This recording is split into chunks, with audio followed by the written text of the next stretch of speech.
এই জালেমদের পরিণতি কি হওয়া উচিত, এই জালেমের এই জুলমের পরিণতি কত ভয়ঙ্কর হবে এই জালেমরা কল্পনা করতে পারবে না। ঠিক না বেরিয়ে যদি বলেন, সেই দিকে রওনা হয়েছে। অবাক হয়ে যায় বাংলাদেশের আইন প্রশাসন বিচার ব্যবস্থা, এই জুলমের শেষ কোথায়?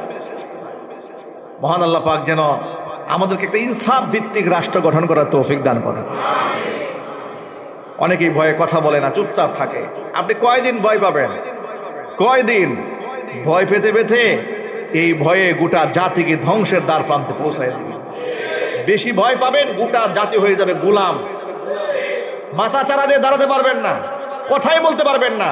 সুতরাং দাসত্বের শৃঙ্খলে আবদ্ধ হওয়ার আগেই যারা এই রাষ্ট্রের শত্রু, দেশের শত্রু, সার্বভৌমত্বের শত্রু যারা, সাম্রাজ্যবাদী যারা, এদের গুড়া আগেই কেটে ফেলতে হবে সাহসিকতার সাথে।